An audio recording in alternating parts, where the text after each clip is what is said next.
you my vote.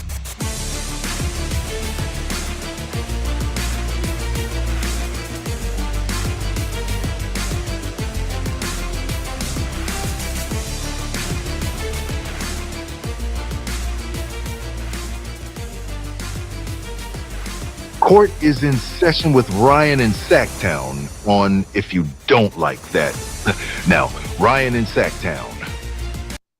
Oh, must be Rhino.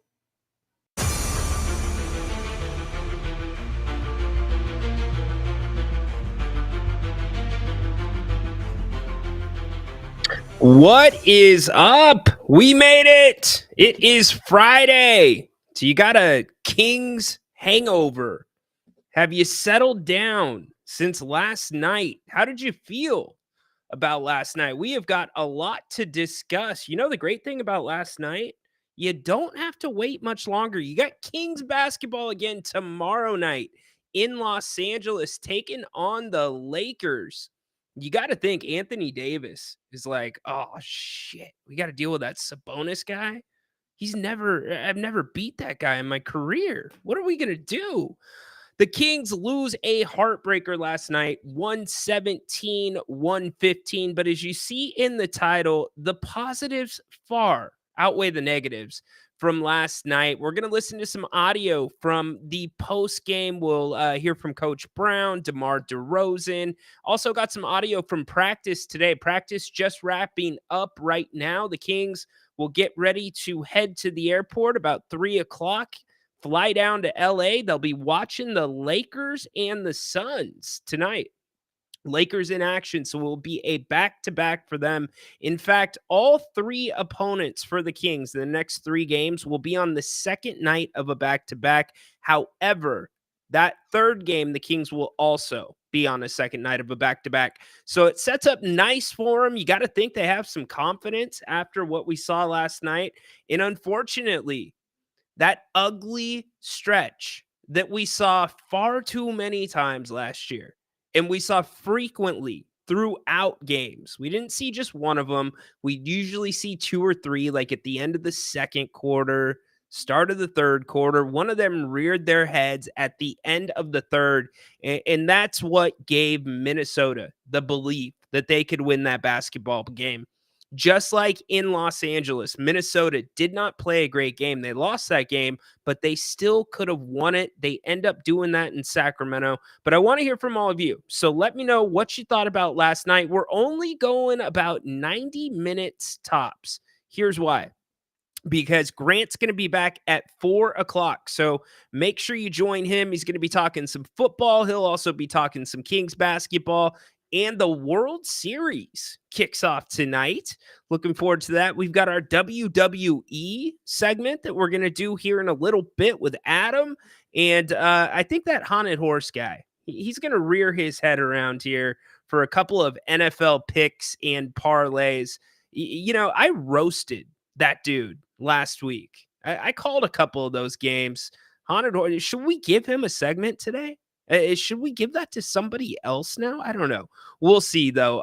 But it is a Friday, Royal Rumble Friday. You are welcome to call at any time. We will get you up and in. We're brought to you by Bennett's West Side Grill in Rockland. Hey, go to bennettsrestaurants.com. You can now put in your to-go orders there. Also, you can check out all 3 of their locations in the greater Sacramento area. Friday, Saturday, Sunday, prime rib, and then you've got brunch this weekend. It's going to be a beautiful weekend to go get some brunch. You can also buy gift cards, make reservations, check out all the specials that they have as well. So a lot of calls lining up. I love it. We're going to get to everybody. Adam, we're going to do the wrestling segment about 2:15, 2:20-ish. We'll hit you with the WWE segment. It'll be quicker than normal. And then we will be Kings heavy until the end of the show where we talk football. Let's kick it off with Corn Dog. Corn Dog, I'm bringing you in. You're going to be the first one today on a Friday. Welcome into the show, my brother. All right. Honestly, even though the result wasn't what I would hope for, I'm actually got a lot of positives out of this game. DeRozan getting to the free throw line and, us actually shooting 80% as a team, love it. Absolutely love it. That was a huge reason we lost a lot of close games last year. So if we keep that up, we're gonna turn some of those losses into wins. Yeah, there's no doubt about it. Now, the only thing that I would say about the free throws is you missed 2 down the stretch. Sabonis missed 1 and Malik missed 1. Those hurt, but overall, the fact that they got to the line the amount of times that they did, that is a huge change from last year. And they won the battle of the paint. Coach Brown talked about that in the post-game presser. We'll hear that. But I'm with you, man.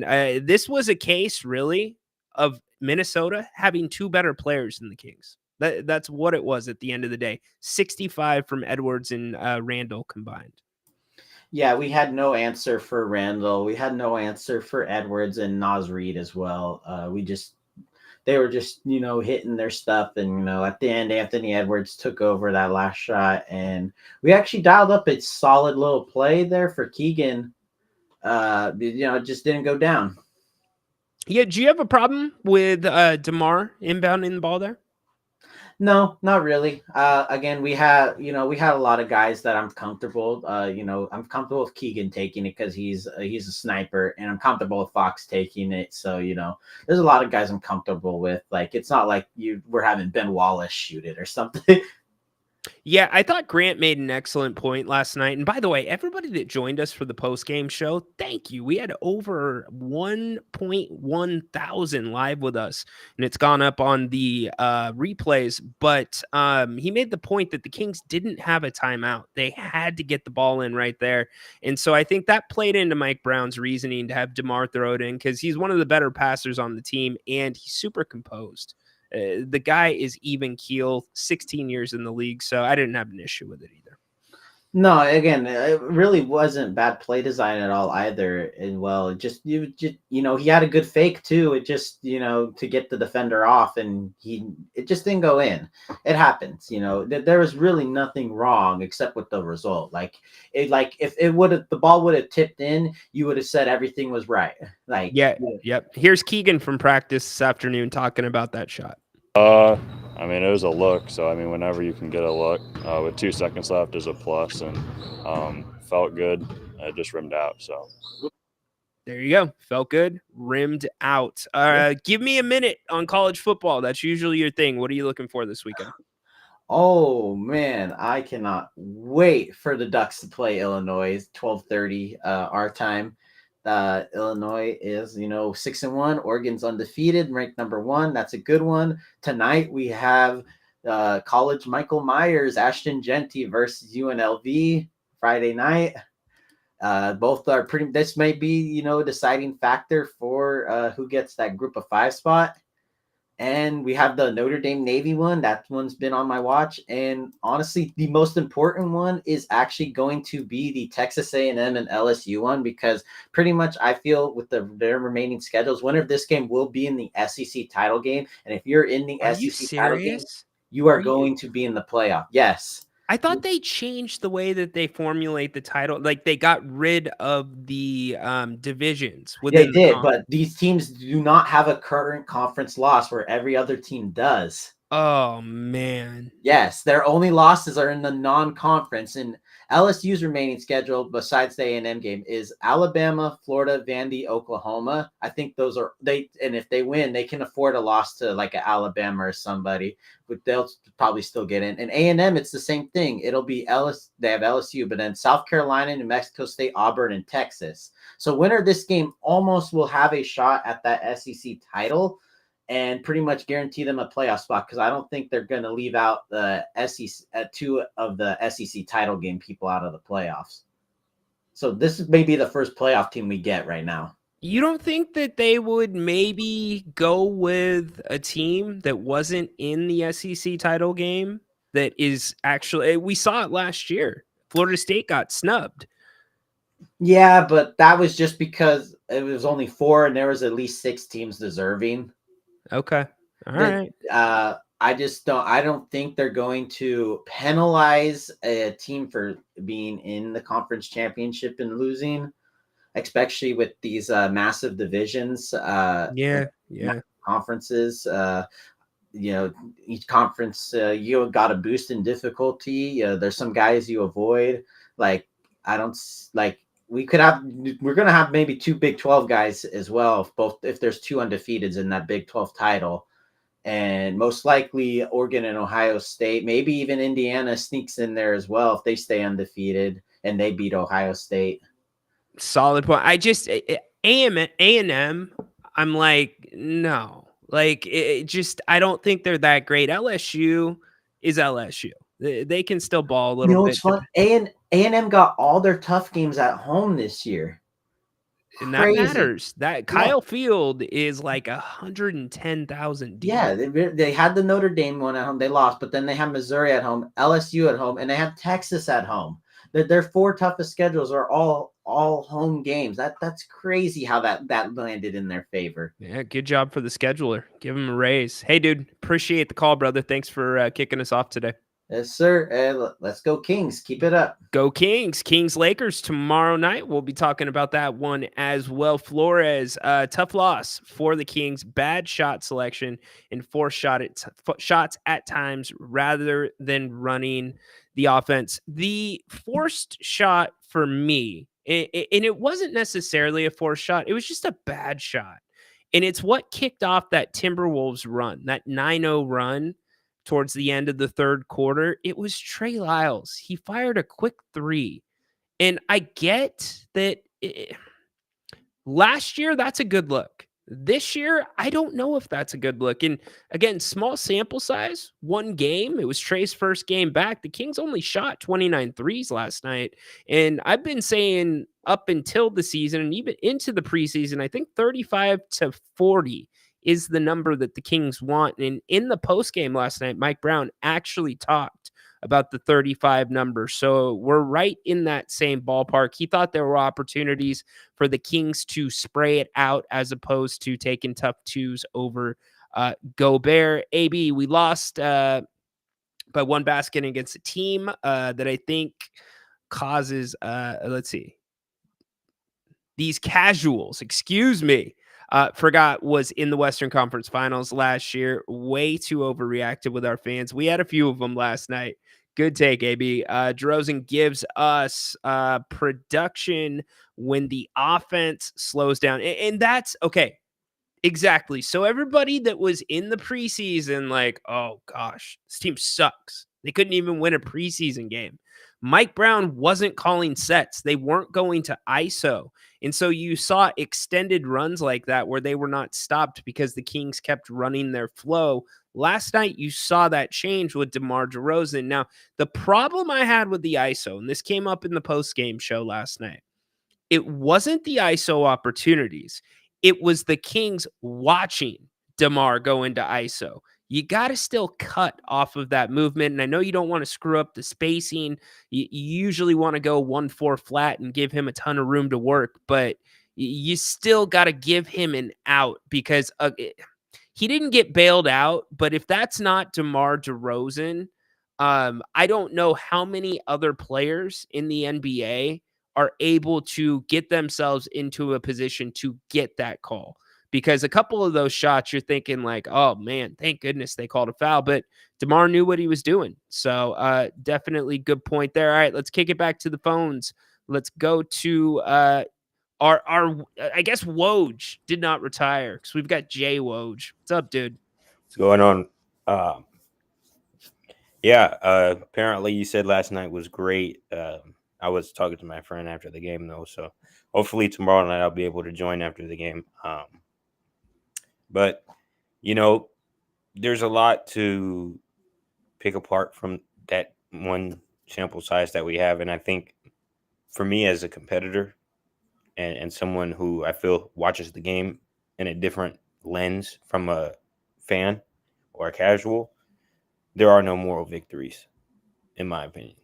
It's the regular season. These guys are professionals. These guys have played in playoff games. These guys are NBA All-Stars, all NBA players, and there's a Hall of Famer on the floor.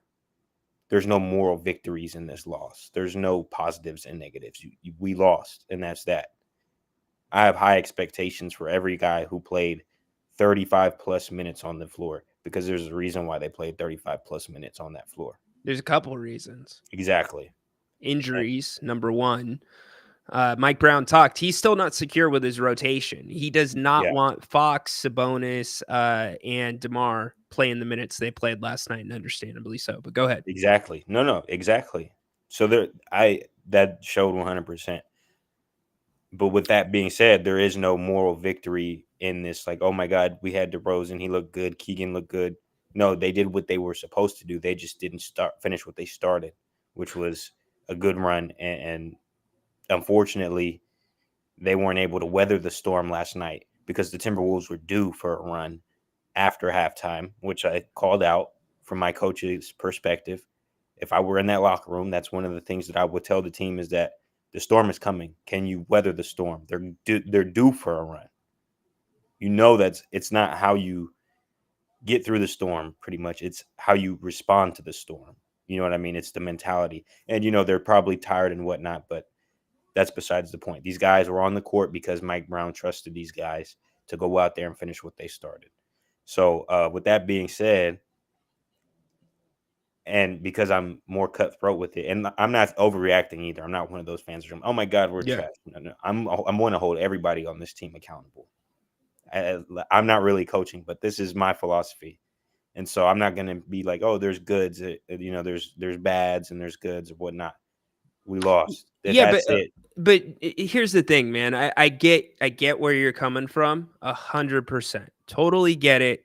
But I think there's a difference between a moral victory and seeing improvement in the areas that the Kings have been focusing on. And that's what we saw last night for the most part. So to me, I'm not looking at it as a, cutthroat, we're 0-1. That's all that matters. I'm looking at it as, okay, I have a sample size of one game that tells me this is going to be a very good team. Not a great team yet, but that is going to be a very good team. We know they're flawed in certain areas, but they won the paint last night, Jay, against a team. They did great. No, that's I agree. Longer. And so I get you. You got to get it done. Right, but that's why I'm so cutthroat, Rhino, because I agree with you. I know it's going to be a good team, but I'm not going to tell them that. It's kind of like an older brother. Like you see your little brother and you're like, oh, he's going to be good, but you never tell him that. You're not going to be good enough. Like it's kind of like that mentality because you want them to try even harder because you know their potential. That's why I'm saying there's no moral victory here. See, okay, so let me play something. I see they're good. They're going to be a great team. Okay, so this was like last year when we saw games like this, right? We were you'd get the same softball answers and the athlete answers. This was DeMar DeRozan after the game. We didn't hear an answer like this at all last year from any of the leaders. Here's DeMar. Tough on us. I felt like the whole game up to that point, we had the whole game in control. We played well. We defended well. They only hurt us when we hurt ourselves and gave them open shots. But, as long as we limit that moment, that stretch that we had in the third quarter, we pull out a victory, but like I said, it's a great learning experience. They only hurt us when we hurt ourselves. Yep.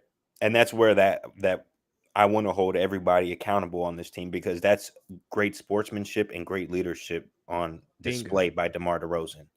Him taking accountability for not only what he did, but as a team, acknowledging the things that they did wrong and showing them that it's okay to be wrong and make these mistakes. But what's not okay is to continue to make these mistakes. And so that's a great leader in our locker room. And amen, dude. Yeah.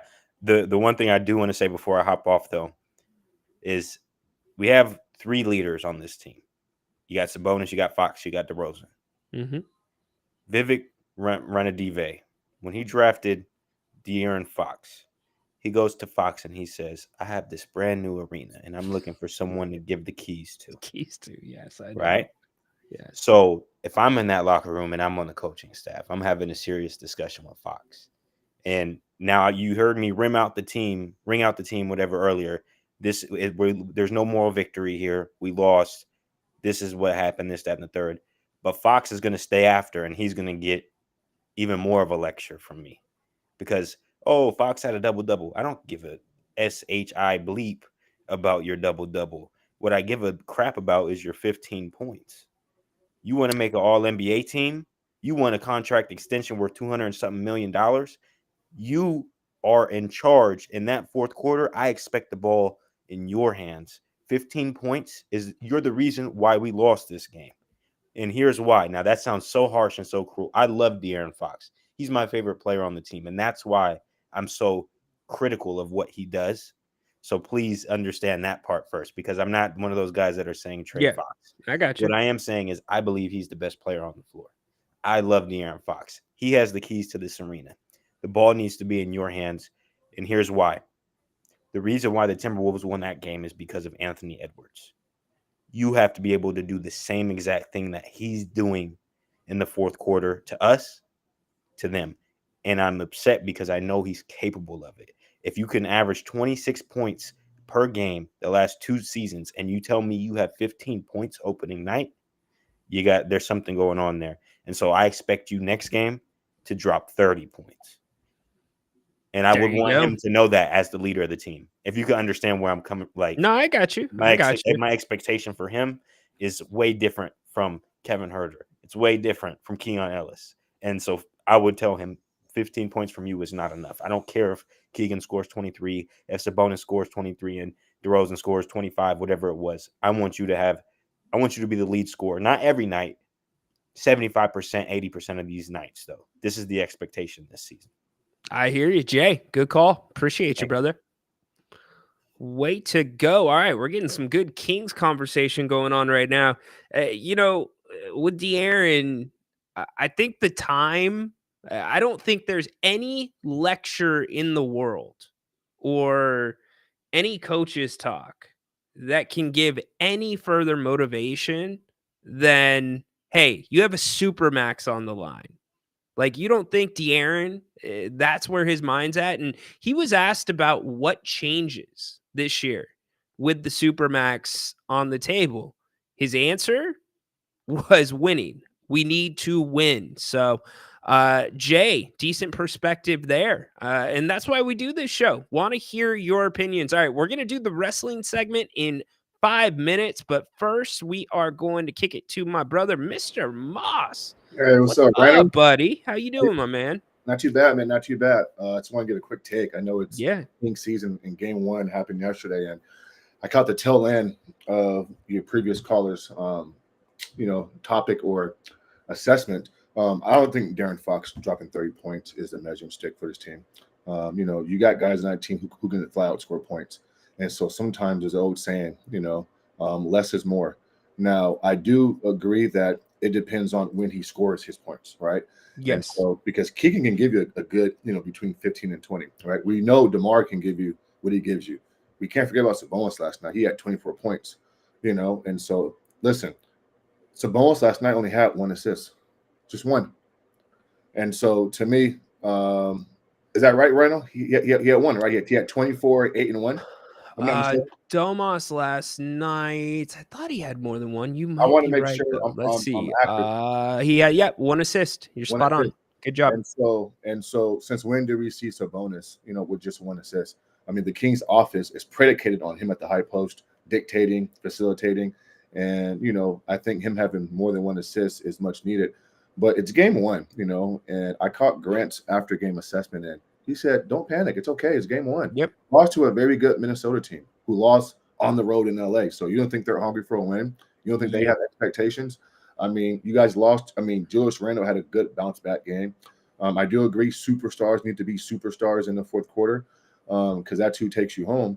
But I didn't walk away last night out the arena, Randall, saying the Kings are in trouble. I thought they played one hell of a game. You can tweak some things here or there, in the fourth quarter. Do I want to see better offense? Yeah, but again, I mean, they're trying to implement or they're implementing DeMar DeRozan. And so we can't panic after 1 game. I'm not panicking. I'm not even a Kings fan, but I'm just giving a basketball assessment. Yeah, no, for sure. You know the game. Yeah, so. And I saw it up close and personal. And so no need to panic. Listen, I mean, they're going to be just fine, right? I mean, the Kings are going to be fine. I mean, we don't make an assessment after 1 game. But we know as sports fans, we live in the moment. There's highs and lows. It's roller coaster to the max. But De'Aaron's going to be fine. And I can't stress this enough before you take it back.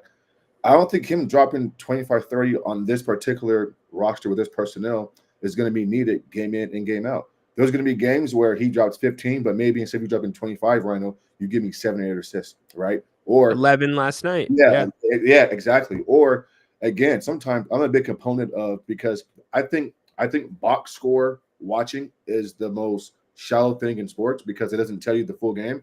I care about when a guy scores his points. You can give me 40, but if you give me 25 in the first half and then in winning time you gave me pretty much nothing, then it's a moot point. So I really don't care. And so, but again, they're going to be fine. They're going to be fine. Big game tomorrow night in LA. I think they'll bounce back and get that one. I mean, I wouldn't be concerned at all, man. Love it. Really quick before I let you go, what was the atmosphere like last night being there live? It was crazy, man. Game one, you know what I'm saying? You can see the enthusiastic, DeMar's on the team now, so that's a bright spot. The crowd was going crazy, frenzy. That fourth quarter when the game was kind of in the balance, teetering back and forth. It doesn't get better than that. Everybody's standing, everybody's on pins and needles, and that's what NBA basketball is about. So win or lose, I tell you this, man, before I go, we were treated to a fantastic game last night. Yes. Both teams hustled their asses off. Yep. And there was some elite shot making in that fourth quarter. And so it was good, man. It was cool. But thanks. Well said. Always enjoy it, man. Good job, Mr. Moss. Yes, sir. Appreciate you, brother. Good call there. Really good call. So here's what I want to say really quick, because we've got two sides of the perspective there. We heard Jay, Fox got to be doing it all. He's got to give me 30. He's got to do it at the right times. Mr. Moss agrees. Timing. That's a brilliant observation, by the way. Mr. Moss, if you don't know, does basketball. He follows basketball. He covers basketball. He understands the game. So well done by him. Here is where I fall. We are like Pavlov's dogs right now. The last 2 years of Sacramento Kings basketball have been unbalanced. They've been skewed because you've been asking De'Aaron Fox and Domantas Sabonis to do so much. Look at what Sabonis had to do last year to get the Kings, to help get the Kings be one of the biggest reasons the Kings were at 46 wins. Look at his numbers. So in this offseason, Mike Brown, and I know the front office too, Monty McNair, they're like, we've got to take some stuff off of these guys' plates. Because for as well as they played at times, both Fox and Sabonis were in the top 20 in turnovers last year in the NBA. And it's not because they were making bad decisions. It was simply because of the burn rate, the amount of time that ball was in their hands.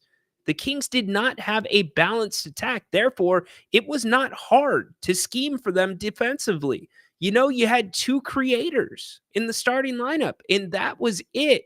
So I don't know what we need from Fox on a nightly basis, but what I do know is seeing 11 assists and seeing a little bit less scoring might not necessarily be a bad thing. Now, he's going to have to contribute more. He's going to have to, I agree with both of you, do it down the stretch at times.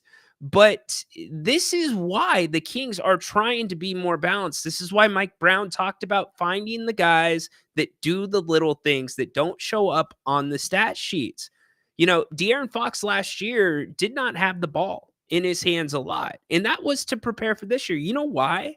Because he shoots over 43% catch and shoot from beyond the three-point line. And I know for a fact this offseason, he worked a ton of catch and shoot into his game because that was one of the places that he wanted to improve. And also one of his central focuses this offseason was being more aggressive, getting to the cup. So these guys got to pick and choose their spots, but they've got to feel each other out too. This is only one game we're talking about. So it is refreshing. Now, yes, you need more than one assist from Sabonis, but you don't need 12 assists from Sabonis anymore. You don't. So it's one of those balancing acts, and the Kings are going to have to figure that out as this season goes along. And that's why Mike Brown talked about rotation, not being comfortable with it, still trying to get into the flow, get the injured guys worked into the system. So a lot of good from last night. I would say if you look at the areas the Kings needed to improve, flat out needed to improve, the Kings have really chipped away at all of those areas throughout the preseason and now into the first regular season game. But the biggest question remains, can they do it consistently? That word consistent has been the biggest problem in Sacramento over the past 2 seasons. The only thing that has been consistent about the Kings is them being inconsistently consistent. So, anyways, we're going to do some more Kings talk in a second. We'll get to everything in the chat, take your calls too as well. But we are going to knock out our WWE segment with our guy, Adam, our wrestling correspondent. We're going to go about 10 minutes talking about what is going on in the squared circle. Adam, what's up, dude? Welcome in. What's today. up? How are you, my man? I'm doing great, man. Thanks for being here and getting us dialed in. Hey, I'll tell you what's up. It's the price of these WrestleMania tickets. That's what's up. Give me a rant. Give me a rant, dude. Come on. $1,600 for fourth, section 400 seating. Get out of here.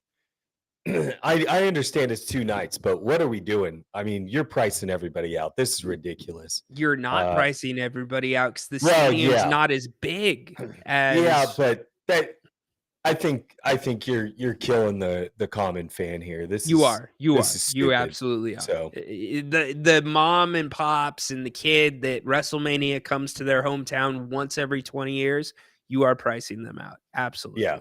It's ridiculous. You know, people travel already, hotel flights, all that kind of stuff. And now you're going to throw a, $1,500 price tag on the worst seats available in the arena. It's ridiculous. So did you by chance bump around to see what the closer seats are going for? Yeah. So they had the pre-sale started on Wednesday, and those like single tickets were going for $10,000, like floor seats. So you're looking at anywhere from $1,700 to $10,000 for 2 nights. Like that's ridiculous, dude. Whew. Better be a damn good WrestleMania. Well, it is WrestleMania 40, right? So I assume that there's going to be a lot of big stuff happening, but yeah, it's crazy, man. Wow. All right. Well, if you're looking to go to WrestleMania, maybe sweat this one out. See if the card doesn't turn out too well and people start panicking on the face value, I the think face value won't change, but the secondary market will. I mean, it's just crazy to me. I don't I went to WrestleMania 3 years ago, and we paid $50. We were at the very top of AT&T Stadium, but they're $50 seats. I mean, you're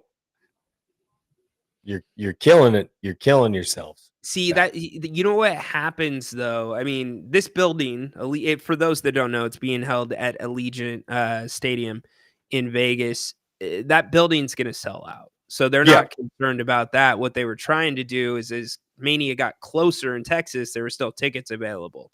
So instead of papering the event, which insider term, giving tickets away, they dropped prices on them. And that's the crappy thing about having a Mania in a smaller stadium. That sucks. Yeah. So we'll see. I'll keep my eyes peeled and see if anything drops. But maybe there's a SmackDown tickets that we can get for cheap. But I don't see that happening. If those people are going to WrestleMania, they're going to be willing to spend just as much at that SmackDown and the Here's Raw what you need to do. You need to start looking into all the different radio stations in Vegas. Try to get their feed through some type of app and start entering their contest, bro. Just be caller hacksaw old school radio caller 12. Yeah. Two Hey, WrestleMania tickets. you know, I used to get quite a few Arizona Diamondbacks tickets that way. So There you you never go. know. All right, so we have a shorter show today because Napes is going to be here at 4:00. So Yes, dial sir. me in, dude. What are the stories of the week that we should be paying attention to in the world Man, of WWE? you know, despite the price of WrestleMania tickets, they did bless us with a fantastic SmackDown and a Raw back to back this past week, and I really loved. Like we talked about it last week, you know, with Braun Breaker and Jey Uso. I got to Um, give you your flowers.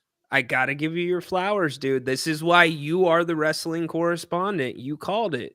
Hey, you know, I think I changed my mind about Braun Breaker winning it back. I don't know what it was. Like I get it. I get the hype around Braun Breaker. But you know, I think what this is really doing is it's forcing Jey Uso's hand now at this point. Like he has to get involved with this new bloodline storyline stuff. So we'll see, man. I think things are gonna really heat up here in the next few weeks. What do we got? 1.5 weeks until I keep calling it Crown Royal, but Crown Jewel. Here's my question. Here's my question for you. Is the bloodline storyline slowly now becoming about Jey Uso? I could absolutely see that, and I think this storyline could go 100 different ways, which is what's cool about it. But yeah, I think Jay is going to be pissed. Like you forced my hand into getting involved with this now. And if you watched, I think it was Raw, yeah, because he was defending his title against Braun Breaker. But having the new bloodline get involved and like, oh, we got your back, we got tickets and all that stuff, and you know, for him to lose because they intervened, I think Jay's going to have some bad blood there.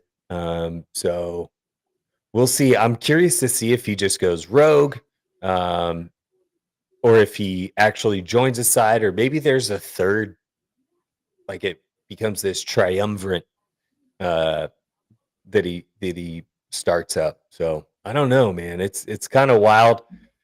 I think eventually he does go back with Roman and Jimmy, but I'm not putting my money on it yet. Interesting. So what do we got for SmackDown tonight? What should we be watching for? Yeah, SmackDown tonight. Let's see. We've got Game 7 of Andrade versus Carmelo with our boy. A Night. Yeah. Yeah. With LA Knight is the guest ref. We also have Motor City Machine Guns coming off of their win last Friday night in their first appearance in WWE. What the going hell is against- going on? Like, aren't those dudes like TNA wrestlers? Not anymore, baby. They're over All right. here now. Good for So yeah, good for them indeed. And you know, our boy Joe Henry, he posted something cryptic last week, I think, on his Twitter. Someone was saying like, oh, he was basically alluding that just wait a few months and you'll see. So I think he'll be joining the main roster here soon on WWE, but I Would could be love way that. off there. Yeah, who Love it. wouldn't? Come on. Love it. Yeah, I think really it's been kind of a slow week overall, besides the Jey Uso stuff that will continue evolving. This Kevin Owens kind of shoot storyline that they're doing that will continue going. Maybe he is kind of getting that Drew McIntyre organic kind of push, right? Like where he's gonna slowly turn back into, you know, that badass Kevin Owens that everybody Yeah. loves. Dude, I think Kevin Owens is going to go full heel, but I think at the end of this story, he ends up being the face here, and it comes out that he was the one who was right. And I think that's when you'll see the Cody flip, but I think that's probably 8. Did you notice the months down the stare road or so. town with Jacob Fatou and Braun Breaker? Can you imagine that match? Dude, and there's another great moment from that night too, man. Like that was awesome. Like you solo pushed Jay out of the way and took the bronze spear. So that was like a little subtle thing as well. So it's like, I don't know, man. I'm excited to see where this and we'll find out more tonight. But I think there's a lot of layers here, man, and the onion. And fuck. Yeah, we still got The Rock. Well, we will dig into it more next week. Way to knock it out of the park, dude. I'm gonna let you go because your connection's breaking up a little bit. But My voice. I was sick yesterday. oh, dude, I hope you feel better. We Thugging, I'm good. All right, brother. Well, good stuff. We will talk after SmackDown next week. Appreciate you making the time for us here on the King's Court, brother. Thank you, dude. All right, that is Adam with our weekly WWE segment. Derek, plastic bags in AEW. Did you guys hear about that? Are you talking about the ones they've been putting over people's heads? Like Daniel or Brian Danielson? Excuse me, caught myself there. AEW's been doing weird stuff. You know, I got one of the worst, like literal worst insults of my life.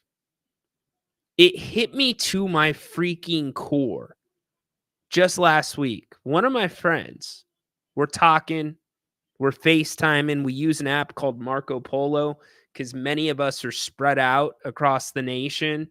If you've been watching the King's Court, you know, did the Wisco trip before the King season started. And, you know, we're having a nice conversation. And then he just says, dude, you look like Tony Khan with your hair. I almost went and shaved my damn head. Like that, I didn't know what to do. That one hurt me freaking deep because you know how much I can't stand Tony Khan. Anyways, hey, do me a favor. We still got a lot of show left. We're going to get back to Kings basketball, but go check out BennettRestaurants.com. You will not be disappointed. Bennett's West Side Grill in Rockland, one of their 3 locations in the greater Sacramento area. Prime cuts of seafood, steak. They've got amazing sandwiches. They literally have everything. Their soups are off the damn charts, and it will not break your wallet. Yeah, even if you carry like a George Costanza wallet, that has a better chance of breaking your back than Bennett's breaking your wallet. It is incredible ambiance, variety, fresh. My favorite dish, the red fish. Not red like Grant's hair. It's a blackened piece of fish with some sauteed spinach and also a lemon wedge. Incredible stuff. Their steaks are awesome. You can choose your steak. Yes, they will bring the platter out to you before it is cooked. You choose the one you want. And they also have incredible specials that run all throughout the week. Monday, you can get a bottle of wine and 2 entrees for under $70. We've got the weekend brunch this weekend. Don't forget about that. Bottle of champagne, 2 entrees under $50. And prime rib all weekend as well. And Friday, Monday through Friday, happy hour, 2 to 6 p.m. Go to Bennett'sRestaurants.com. You can make your reservations there. Also, you can check out the full menus. You can put in your to-go orders now. That is really cool. So huge thanks to Brian, Margot, and the team at Bennett's for sponsoring the King's Court today. Love them as always. So still a lot to talk about with your Sacramento Kings. Now, really quick, let's hit this. Hit this really quick because I know most of us were not paying attention to the football game last night, but there was a very, very bad call in the Rams and Vikings game. I'm not going to say it cost the Vikings the game, but it came in the last couple minutes. It was a clear face mask, and it was not called, which led to the Vikings' last chance, their last breath being donezo. The referee, who did not make the call, spoke to some pool reporters And he said, I'm not going to get into the call or no caller stuff. I told our team officiating for us to talk about that, seek comfort that it is not how we're going to respond to this. It's just not going to happen. I really don't want to have a comment. They didn't think so, so they didn't throw the flag. My bad. That was the comment from Kevin O'Connell. This is the comment from the referee. He said, on the field, we definitely did discuss it because they did bring up a concern. We discussed it as a crew, but we weren't able to see it on the field, so we weren't able to make the call. Now, you might ask, the ref was right there. How the hell did he not see the play? Well, he's claiming that because he was behind the play, he could not see the face mask. So I can bet if some of you had some action on that, you were not happy about it, and understandably so. So, anyways, enough about the football. Let's get back to the main story, which was last night, Kings and the Timberwolves. Here's your Kings box score if you want to check that out. We've gone over some of the highlights of it. You had 4 scorers and 20 points or more, which was good. Bench, not great. Still a little bit of a problem. If you do want to talk about one place with Mike Brown's rotation that I kind of scratched my head at, it was definitely the Doug McDermott stretch. Didn't have a problem with a couple minutes with Doug in there, but I thought as, that run was happening and the Kings were struggling offensively, that was a time to get Doug out. He let him go for about 6 minutes, didn't ultimately working out for the Kings. Also, you got the box for the Wolves as well. It's all Randall. It's all Randall. It is all Anthony Edwards. Here's what this Wolves team is missing. And it's only 2 games, but it's very apparent to me. And last year, Mike Conley did a really good job for them. But I think Father Time has caught up to Mike Conley. And they don't have a true distributor, somebody that can set up Anthony Edwards in the right spots, somebody that can do the same with Julius Randle. And I think that's why their offense looked so damn scattered last night. So will they address that? Can somebody step up into that role? We will see. The team stats, again, not too bad. I point you back to the 3-pointers, only 29 for the Sacramento Kings. A little bit low, but in the ballpark. I think 35 to 40 is the number that Coach Brown is ultimately looking for. Here's Coach Brown after the game last night. He's 5 for 6. I thought our guys did a decent job guarding the 3. And, if Julius goes 5 for 6, that's tough, between him and Naz Reid. They're at 9 for 16 from the 3-point line, and a couple of those were wide open. But that's going to happen throughout the course of the game. But a couple that he made, they were tough step back contested threes, which is what we'll live with, especially with the size of this team, and this team only getting 32 points in the paint. Mike, Bingo. I thought that was final a possession. Obviously, you trusted DeMar to huge make deal. And I mentioned it earlier in the show. Only 32 points in the paint. And I get Randall plays a little bit more outside, but you still have to deal with Gobert. The fact that the Kings were able to still beat them in the paint, it's an encouraging sign for me. Now, can they keep that up consistently? Yes, Adam, dude. His lettuce, that used to, it hit me hard, dude. I got a haircut immediately.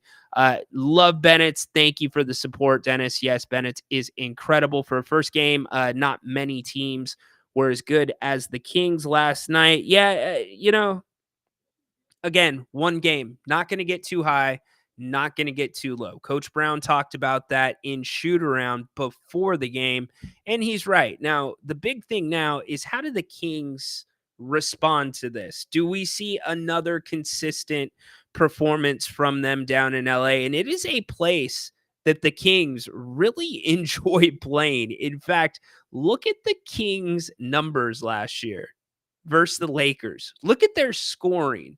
They were 4-0 against the Lakers last season. And it's a different Lakers team. Bronny, we can get that name out of our mouth. He's going to be going back and forth between the G League and the Lakers. He's not going to be getting any more minutes short of injury. But the interesting storyline for this game is not LeBron James. It's not Anthony Edwards. It's actually Dalton Connect. Dalton Connect was second in the NBA in made shots in the preseason. Jerry Reynolds talked about it on Tuesday. He is very good friends with somebody that was close to the Tennessee program. And they had a lot of really good things to say about Dalton Connect. And I will warn this fan base, and Grant has already done it as well. We won't know the answer to this question for 3 years at least. But, the Kings just may have had another miss there. Now, that doesn't mean that Devin Carter still isn't going to be a good player for the Kings. Hell, Devin Carter might be a much better player than Dalton Connect. And this is a non-story, but the Kings and Monty McNair talked at the draft or right after the draft about drafting the best player available. Because there's a lot of questions. Why did the Kings go guard? The Kings already had enough guards. The problem was at forward. The Kings needed shooting. At that time, let's be fair, we didn't know exactly what was going to translate with Sasha Vezenkov. You didn't know if he was going to stay, if he was going to go, if he was going to be traded. But even with Sasha on the roster, you still knew that you needed some shooting at the forward position. And Dalton, through the preseason, and I don't know what he had against the Lakers. Let's see, Dalton. Oh, I already got rid of it. Never mind. I can't tell you. But you saw what he did in Phoenix in the preseason, 20 straight points. He's got a release that is pure, absolutely pure. The game's not moving too fast for him, so pay attention to that. There's going to be a subtle storyline there. And again, nothing against Devin Carter. We've never seen Devin Carter. Although he is up, he's practicing, doing some practicing, not with the team. Been shooting some free throws, doing his rehab, getting right. By the way, speaking of rehab, Kevin Huerter, he's put on some weight. I told you guys that a couple weeks ago when I saw him at training camp. And I'm impressed by the way he looks physically. And in fact, I know he didn't shoot the ball well last night, but I thought he played pretty good considering everything and considering he has not played in a while. And then if you add on the fact of where's he at mentally, right? He had a really hard season last year. Really hard. Trade talks, injuries. He's on record saying it was the hardest season of his career. I thought that play right out of the gate that the Kings ran with the spacing looked good with that first unit. It was his first run in a game with DeMar DeRozan. He played 20 minutes last night. Didn't give you much scoring, but I was encouraged by what I saw from Kevin. Now, the shots have to fall. Period. End of story. He had some good looks last night. If we get to game 10, game 15, and we're not seeing shots falling, let's readdress the issue. But all in all, I thought Kevin, for having his first game back, not bad. He was actually surprised too that he had some legs. He was not as winded as he thought he would be. So that is a positive thing as well. Here is Coach Brown also talking after the game last night. And I completely agree with him. And I actually praise him for being transparent about his level of concern. The fact that he doesn't have a perfect handle on the rotation yet. Instead of saying things are great, everything's good. Coach Brown after the game. Things that I just said, I thought tonight we played a pretty good game, but the good part about it is I believe we could play better. And that's what's exciting to me is that we can play better than what we did. Now, having said all that, you could see just by the minutes that I'm still not comfortable with my rotation. I don't want DeMar to average 43 minutes a game. I don't want Keegan to average 43 minutes a game. And so that's something that I have to continue working on to help them out. I also don't want Domas at 38, and I don't want Fox at 37. So again, that's something that I have to continue working on with the group to figure out what's going to be good for us rotationally go forward, and it may take some time. What is the best way to lose this central obesity? Some people call it. The best way to lose this central obesity is to watch the King's Court, because obviously you get quick little memos on central obesity. Sorry about that. Anyways, assist to turnovers last night, pretty darn good for the Kings. I thought the defense, now that was the surprise of the night to me. I don't think enough people are talking about the defense, and enough people are talking about this guy. Keegan Murray coming into this season, guys like Mike Bibby, and Mike Bibby's not a pundit. Mike Bibby's a good guy. I know him. I used to work out with him. I used to work his camps for him. Loved the guy to death, but he was worried about Keegan possibly regressing. Is Keegan going to get lost in the Kings offense? Last night, he was not lost in the Kings offense. And in fact, the areas where Keegan struggled last night offensively were the areas where he made his living the first 2 years of his NBA career. So the fact that he was getting his own shots, creating his own offense while still playing that trademark defense, taking the hardest man. He was on Anthony Edwards at the end of the night, and he did a damn good job. In fact, they pretty much squared off, and Ant had to get rid of the ball. But the growth from this young man, not just in his game, but his body too. Keegan is stronger. He's putting on weight the right way. He's pushing people around. This guy is going to be a dark horse to possibly take a huge step this year, in lieu of what all the pundits around the NBA have been saying, that DeMar's going to hurt his progress. He sure as hell didn't look like he hurt his progress last night. And Keegan, that last shot, that was a tough look. And Malik Monk, speaking also about turnovers after practice today, one thing that Malik told us in the media during training camp is you'll know when this Kings offense is running well. You'll know that they're starting to click. And again, something you can't judge through one game, but if you do look at the first half of the Warriors game, and you do look at the minutes where it was the starters and basically the rotation, the starters and Malik Monk, the Kings kept the turnovers to a minimum, which was pretty good. And last night, same thing happened. The Kings were good with the basketball. Now, they could have done a better job capitalizing on Minnesota's turnovers. There were times in the second quarter, in the first quarter, actually, I should say, where Minnesota was spraying the damn ball everywhere. That is an area where this team, if we want to talk about where the growth needs to come from, this team needs to grow in that area. When teams are showing some weakness, when their knees are buckling, that's when the Kings need to punch even harder. Malik Monk talked about their togetherness last night and saying it actually surprised him today at practice. Our togetherness. Like I said, we ain't played a game together once, and to have the West, one of the best teams in the West, and we had them down on the ropes the whole game, and we just let up. So yeah, that was surprising. What do you? So yeah, it surprised me as well. I want to get to some of your comments that we did not get to before. I threw them up on the screen.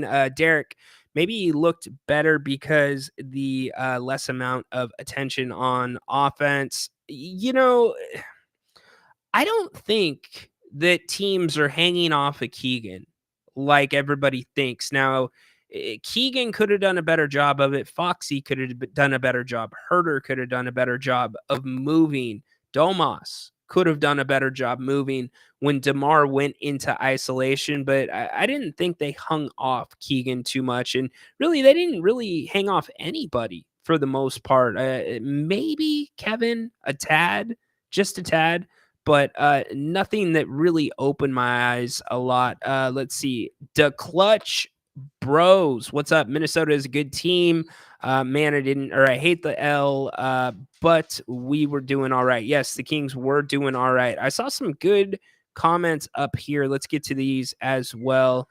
Flores, we hit that. AB, DeRozan gives us production when the offense slows down. Yes, definitely. Keegan looks amazing. Good observation there. Mark, what's up, my man? What happened to Fox? the Fox that dominated my Warriors team in the playoffs a few years ago. Well, that's what I talked about earlier in the show. Again, it's only a 1-game sample size, and we're going to have to look at this again once we get 10, 15, 20. Ooh, I just did the we. I don't like doing the we. I'm not on the team.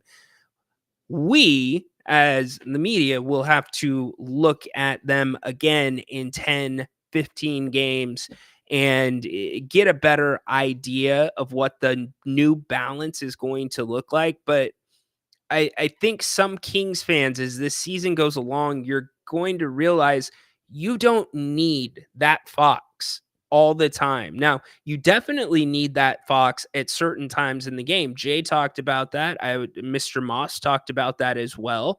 You need Fox to buckle up and be Fox when it comes down to the clutch, but you're not asking as much of these guys, and even Sabonis to a degree, on the assist column. I think that's going to continue. I don't expect him to have one, but I expect it to not be anywhere near where it was last season, which isn't necessarily a bad thing. But I was happy that De'Aaron was pressing the issue a little bit more. Again, he talked about working that and making it a central focus of his offseason, as well as free throws, which, again, down the stretch, bit the Kings in the butt, unfortunately. AB, I'm going to need to see Red Velvet hit some more threes, those DHOs, though. The Kings did not run a lot of DHO last night. They did not.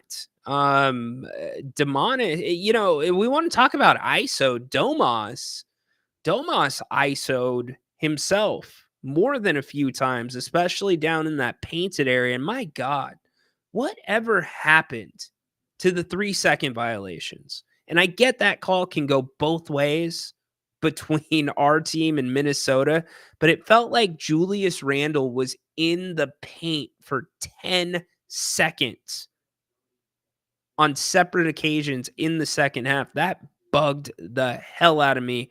But it also, AB, the Kings are going to run different things depending on who they are playing. So I guarantee they've not thrown the whole playbook out there in the first game. There's going to be more. It's going to shift. It's going to change. Look, tomorrow night when the Kings roll into LA, you know what's going to happen? The Lakers are going to zone them.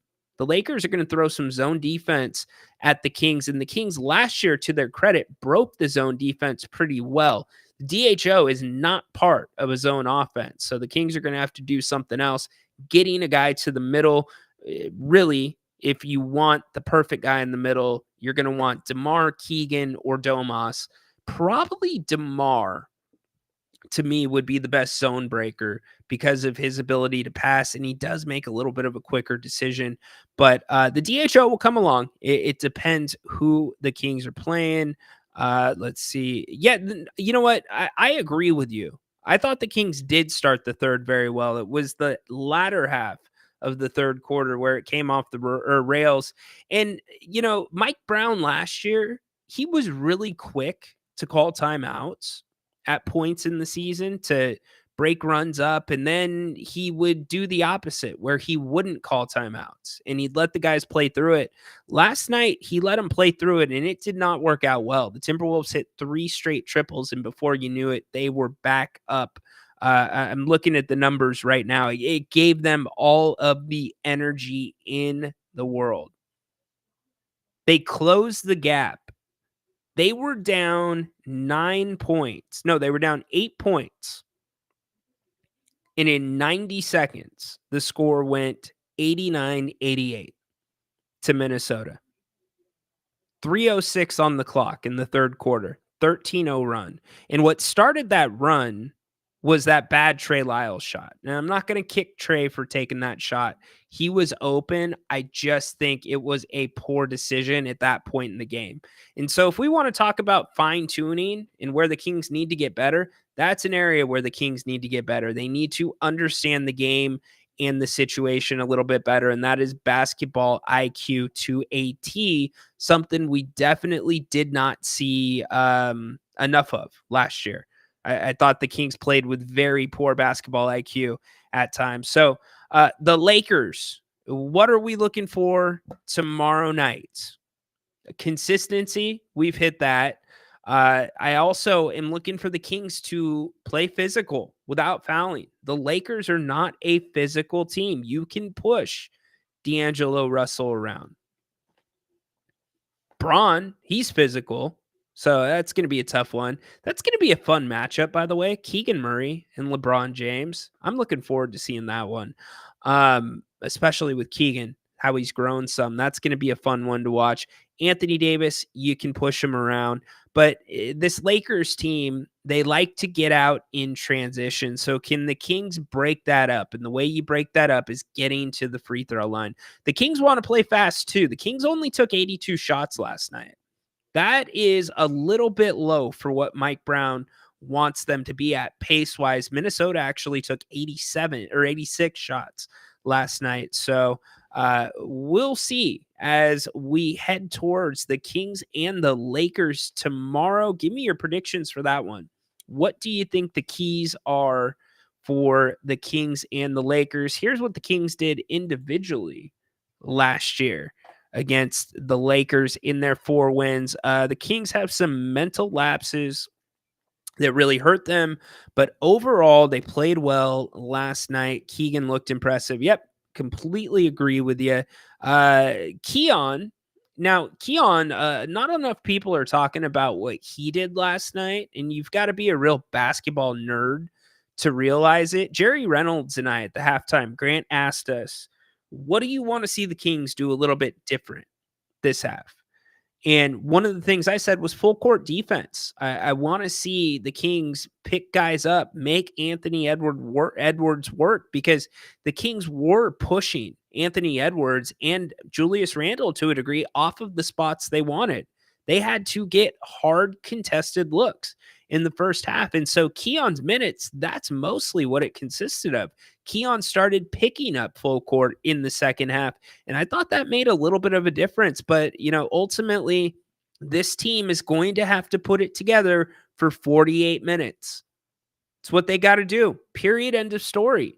We saw the team last year put it together for 40 minutes, and then in the last 8, the wheels come off the wagon. Happened twice against the Phoenix Suns. So looking for that to continue into tomorrow night with the Lakers. Don't forget, Grant is going to be here at 4:00. So we are going to get ready to wrap up here in a little bit. We still got our NFL picks segment coming up. And you also have the World Series tonight. Who you got in the World Series? You going Dodgers? You going Yankees? What's it going to be? Edward, I want to see Fox elevate his game to the level of... They're different players, y'all. This is the problem. Let me finish the comment. He has the ability, but he needs to be aggressive with higher basketball IQ. Okay, I think that's fair. The latter part of that is fair. That missed side shot hurt them at the end. Yeah, there's more than a couple things that hurt them at the end. The 2 free throws, that really hurt too. Definitely hurt there.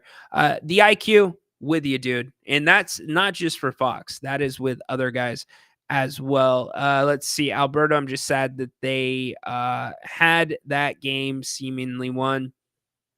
It's going to be, look, this Western Conference is brutal. Like, it is nasty. Jerry thinks that we're going to see 48 wins possibly get you a 5 seed in the Western Conference. It's brutal this year. So we're going to see games more like last night this season, more times than not. So, but yeah, I feel you. Patrick, of course, he's going Yankees. Give me a hell yeah! Finchie's going Dodgers. Edwards going Dodgers. Love it. All right, we're going to do our football pick segment. If you have been watching this show, we got that guy, Haunted Horse, that comes in here. This dude does these exotic parlays, and more times than not, he hits. So, his game picks, be a little careful of. But the parlays, he knows what he's talking about. So we've got week 8 of the NFL season. getting going. It's already started last night. Let's bring in Haunted Horse right now. Haunted, what's up, What's dude? up? What's up, fam? Kings fam? What is happening? Happy Friday. Happy vacation. My vacation started 10 minutes ago. There you go. Taking next week Awesome. off. So here's the problem, though. I got stuck at work. I have not looked at the football schedule. Usually I have an hour and a half before I do your show, and I kind of look at it. So I will say last night's game was crazy. I had that one wrong. I had the Vikings -3, and they weren't. Yeah, that wasn't close. Rams look really good when they get all their players back. I wish the Niners had that in their future. You get Puka Nacua, you get Cooper Kupp back, and all of a sudden this chaotic mess of a team looks like a juggernaut. And that game got flexed too. Last night's game, they're flexing Yes. Thursday? It got flexed to Thursday. Yes. From what? What? They're flexing games on Thursday. This is news to me. Yep, I knew they flexed on Sundays, and I knew they could even flex on Monday. Yep, they Wow. flexed it to a Thursday.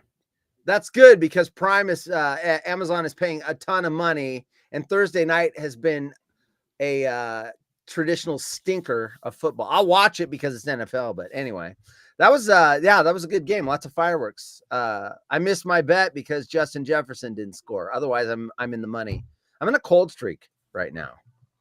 So I know you're talking about my exotics and stuff. I am cold. I have gone a week and a half, and I've been missing by one player here, there. So yeah. Well, if you're missing by one, that means that you're in the Close. ballpark. Yeah, I'm doing like 5 pick parlays, and I'm getting 4 of the 5, and I'm missing on that 5th one. And what's weird is usually it's the favored person. It's the guy most likely to score. It should be the easy part. I'm getting the oddball stuff. I'm not getting the big gun. You even can I talk about what you did last night with the NBA? He even threw one on the Kings last night. The Kings and the Timberwolves, 25 cents. I don't know. Yeah. You would have hit Sabonis. You had, what was it? Sabonis. I played a 7 pick parlay and I missed 2 of them. I missed Conley, and you told me before the game started I wasn't going to make that. You were right. Conley was not doing points. I need him at 12. Don't. I bet NBA strictly for a segment on our show so that we could go. I bet a quarter. It would have paid $20.50, and I was strictly did that for the segment because it was your opening night for the Kings, and I wanted to have something to talk about. So I threw darts. And I got 5 of the 7, but Conley was absolutely, you were right. No chance in hell. So, and I watched about 5-7 minutes this morning when I was getting ready for work of you and Grant going over the game last night. I was surprised to see the Kings lost. So I thought that they had a good chance to win, but they played. I mean, it was a 3-pointer at the buzzer. You can't ask for, more than that. Yeah, if you watch the whole game, and that's what we've been talking about today here on the Kings Court, they probably won 40 of the 48 minutes in that game. Yeah. And, you said there were 2 runs. You and Grant both said there were 2 runs, an 8-point run and a something else point run that that was where you kind of lost it. So. Well, Minnesota was on the ropes, much like they were night 1 against LA, but then LA pushed back and put it out of reach. And even still then, Minnesota brought it to within 7 at the end of the game. And the Kings had the opportunity to do that. They were up 11 in the 3rd quarter, and then they just had a bad run towards the end of the 3rd. And that gave Anthony Edwards the belief that, hey, I'm Anthony freaking Edwards, and him and Randall, the rest is history. Tell me if I'm right or wrong. So I was watching NBA when I was watching a lot more NBA in the 80s, and obviously you weren't yet, or you were getting, 90s and on when you were growing up. But I think with the 3-pointer, that didn't exist when I watched basketball back in the days of, the Clyde Drexlers and the Michael Jordans. They had the 3, don't get me wrong. The Bulls had their 3-point shooters, but now it's such a big part of the game. Mm-hmm. You just didn't see leads like 11-point, 15-point leads disappear as much as they do now. Yeah, you're the spot on. swings in the game now, you have a 20-point lead back in the day, you were going to win. Yep, Now those evaporate in 7 minutes. You're spot on. We So- talk about it all the time. Yeah, 20-point lead is like never Yeah. a 20-point lead in today's NBA is the equivalent to probably a 9-point lead back then. Yeah, I 10? was gonna say like 8. Yeah, you know, probably in that neighborhood. Yeah, yeah. Those leads were massive back then. Yep. So yeah, one team goes cold, one team gets hot from 3, and it is just whiplash. How those leads can just go up and down like a yo-yo. Anyway, we were talking football, so I just got a chance to scan the games. Like I said, I just got home. The games that interest me are and Buffalo Seattle is interesting. Seattle's leading the division. Check this out. Tell anybody in here that they thought that this could be a possibility at the first of the year. NFC West. The Niners are 3-4. The Rams are 3-4. The Cardinals are 3-4, and Seattle's winning at 4-3. All these teams are in a gridlock. Now, I will say this as a 49er fan, I don't feel confident about that team because they are snake bit. It's not even about McCaffrey coming back anymore. It's can you stay at 500? You're losing Ayuk. Debo's getting pneumonia. I mean, it's like, where's the locusts? Where's the floods? Where's the It's like, what? And that team, I thought it was going to be them in Detroit, NFC Championship game, and I'm like, are they even going to make a wild card?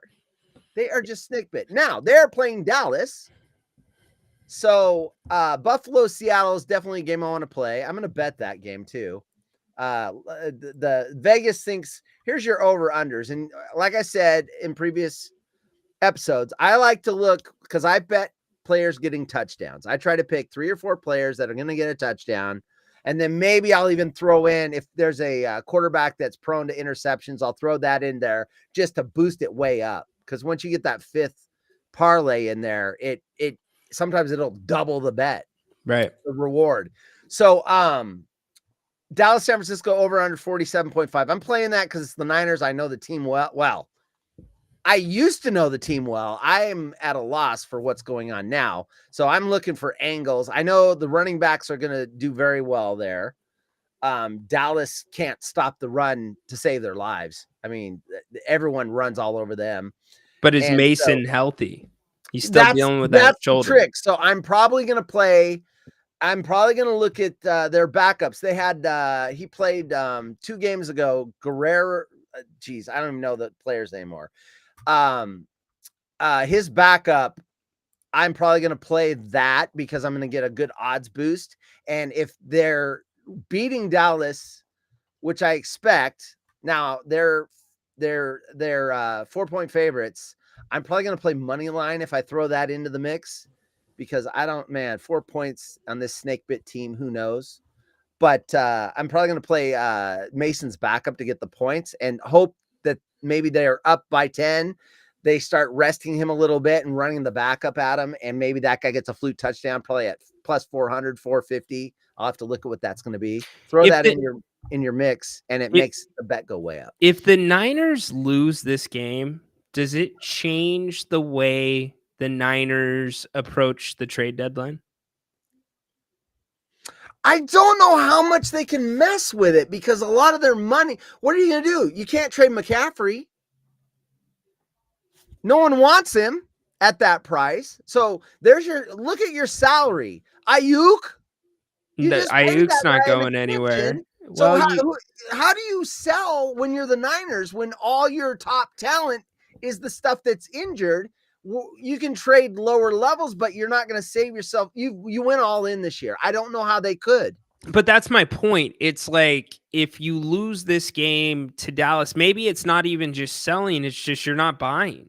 You're just saying. I mean, you could cut players, have them picked up off a way, but Yeah, I think they are boxed into a corner. Now, I don't know enough about the cap like Lynch would or anyone else, but I just don't know where you would shed. Pick up draft, but yeah, I just don't know I'm not even saying where your shed. valuable players are. Well, usually the Niners make moves at the deadline to Right. get better, and so I'm saying you don't have to sell or shed. Do they just stay put Buy? and try not to get better? But Like, what assets do you have because you've mortgaged? See what I'm saying? I mean, it's like if you were to absorb a good player, does it fit under the cap? Because your cap is yeah. already so swollen with injured talent. No, I don't know what they do. I just don't. Edward, it has been, and he's talking about no bueno with the tendonitis in both Achilles. It has been an extremely bizarre year for 49ers, for the Right. 49ers, and for a 49er fan. The fact that a lot of 49er fans, and I'm not putting you in this boat, Horse, Yeah. you, Edward, but everything usually runs like a well-oiled machine in San Right. Francisco. And this offseason and then leading into training camp was anything but. And I'm sorry, I'm just going to call it the way I see it. Your head coach looks like he's freaking burnt out. He doesn't want to be there. And so the fact that when the regular season rolled around, you thought that this was going to change. No, this has been the natural momentum of the way it was headed. And I mean, I said coming into the season, how long can you stay at the top? And I know they're not technically all the way at the top because they haven't won the championship, but they played a lot of football. They put a lot of extra hours in. At some point, you just burn out. First of all, I don't think Kyle Shanahan burns out. I think, look, his dad did this, and at times you probably would have thought Mike Shanahan is burning out. I think those guys run hot. And do you get frustrated? Yes. You've planned all these schemes all year. And when your car analogy is my favorite because you've compared the 49ers to a sports car, a Ferrari. It's the nicest car in the world. Yes. Like a sports car, if that Ferrari starts to get a little out of alignment, you hit those top speeds and you start shedding. Well, the thing's out of alignment. A couple of lug nuts have fallen off one of the tires. Yep. The oil's running too hot and it's starting to smoke. Yep. I mean, everything is going wrong. The spoilers come off, so your back end's all starting to whip around. They have had so many problems. I don't necessarily think he's burned out. It's just got to be frustration. Like, are you kidding? What can happen next? And whenever he asks that question, something happens next. Ayuk ripped ACL and MCL, gone. I mean, it's got to be like, you've got to be kidding me. You've got to be kidding me. How can this stuff keep going, happening? And it does. Well, You your got special tackles on the teams. D line. I mean, it's a mess. Yeah, your special teams has been a mess too. Yes. It's been Everywhere. It's been crazy. So It's chaos. And so I would imagine this. If Kevin, just speculation. Badly, the Giants lose this weekend. Hilarious. They're playing Monday night. They're playing Philly. No, who are they playing Monday night? A good team. I think it's Washington. No. I think it's. Hold on, I gotta look. Pittsburgh. They're playing Pittsburgh. That's right. Pittsburgh's. Yeah.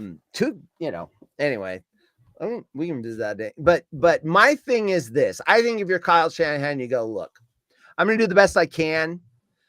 We aren't only set up for this year. Our window was 2 years. McCaffrey has got to tone it down. We got to shut him down. He's got to train differently and come back next year. And we'll just piece it together this year. We're not going to win the Super Bowl. So I don't think you even become buyers, really. I think you just get out the year. If there's any new talent as you start to drop off, test them out, see if they look good, and just get through the year, and then you rev it back up next year. I think you just look, a good example. I think the best team out of the pushing all your chips in and worrying about the salary cap later is the team that just played the last night, the Rams. They did that and they got a ring. and everyone thought they were going to have this massive drop off. And McVay is managing to not have that happen. They're still competitive. There was no like 1 in 17 or 16, depending on what year we're talking about, year where they were just atrocious. They've been competitive. So I think you just realize that this probably isn't the year. Now, can you get hot? Can McCaffrey maybe? Who knows the speculation on that? But even if he was to come back, I wouldn't say, oh, they're now the team. I think you just get through this year and retool for next year. You can't retool though. I wish we could pay Purdy. That's the problem. Yeah, I know. That's the thing. Like that's why this was the year. Like because that dude's gonna get paid. Now, here's the weird thing. I've thought about this. Here's the weird thing. All right, 60 seconds because we got to be out by 3:30. Okay, if you look at the silver lining, this year you are probably going to save $3 to $5 million a year on Purdy's salary because he ain't going to look like the mega stud that he did last year. And you might be able to say, "Hey, look, we're going to pay you, but you're not getting top quarterback money. We're going to put you in top 10." Good luck. There's no Where's he going to go? chance. Where's he going to go? He had an off year. When you take the weapons away, he's average. Who's going to take him? You stop. We're seeing it happen. I wouldn't have said that before, but I've seen it. Hold on. You've defended this guy saying the opposite. You said it's not the weapons. But now I'm seeing what happens when all the top talent is gone. He does struggle like everybody would. Go to any team right now, top team. Let's go to the Ravens. Let's knock out Derrick Henry. That's your McCaffrey. And let's knock out Andrews and Likely on your tight ends. They're now gone. Now see what that team starts to do and knock out a couple of key pieces on your defense. Now see that team's Ferrari start to sputter. Yeah, we got to go. Patrick Mahomes figures it out, but he even looks yeah, you're right, but he even looks mortal this year. Yes, he does. I wouldn't go that far, but yes, they're getting wins, but they are ugly wins. But they're wins. Fair enough. All right. All right. Hey, dude, appreciate the time. What do you got going tonight, brother? When's Grant going? 4. Tell me that. He's off at 5, right? Yeah. Okay. I got my haunted horse weekend kickoff, vacation kickoff. So, if you've ever seen that show, I'm a little fun on Fridays. I'm going to be real fun tonight, guys. We're going to have fun.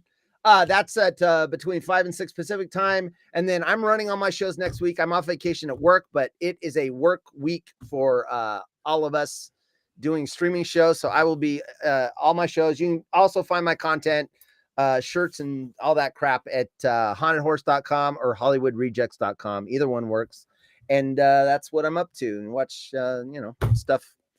I'll have to tell you later. I'm going to get a tour of a chocolate factory and do a YouTube video on it. I met an owner of his name's Charlie, and he owns a chocolate factory in Portland.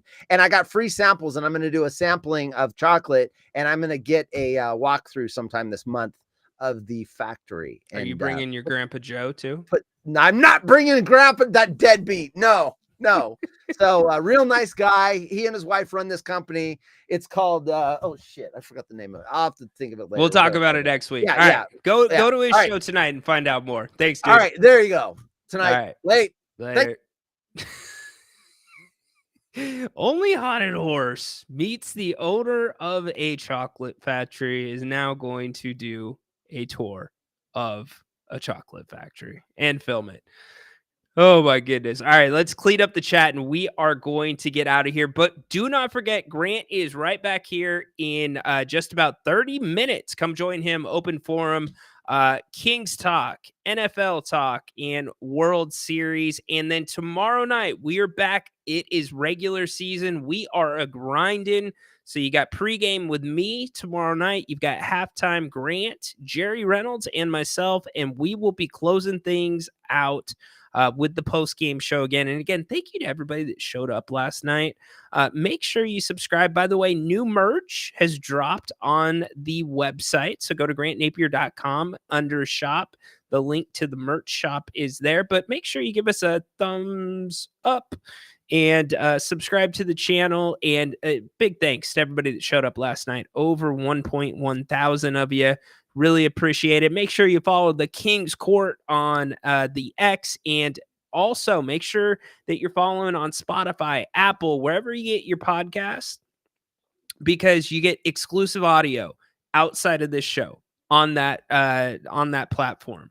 So you get what I'm hearing from the team, my sources. We go over what I see in the film. So if you're a diehard Kings fan, you'll really like that podcast. It is really good stuff.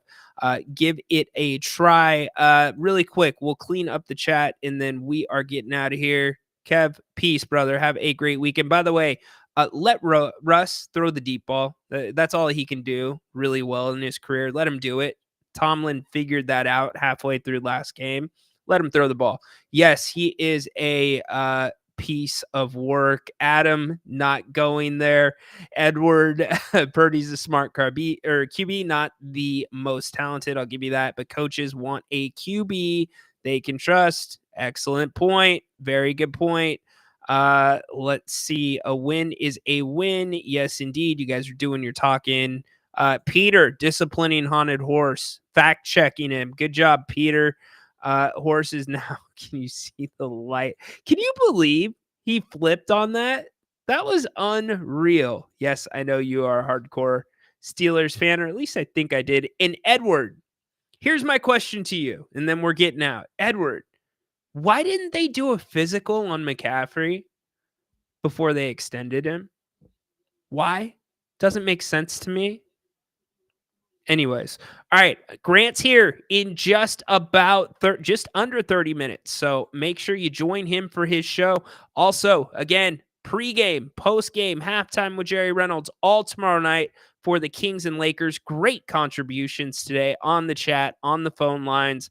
Good, educated, sound Kings conversation that we always enjoy on this channel. It's been a fun week with you. The Kings are 0-1, but they look to get back to 500 tomorrow night. I am pretty confident that they will get it done. Make sure you come join Grant in just under 30 minutes for Open Forum Friday. Go Kings! Light the damn beam. Make it a great and safe weekend. Oh, I forgot. Stay the hell away from Levine. Stay the hell away from Zach Levine. You don't need him. Court is dismissed.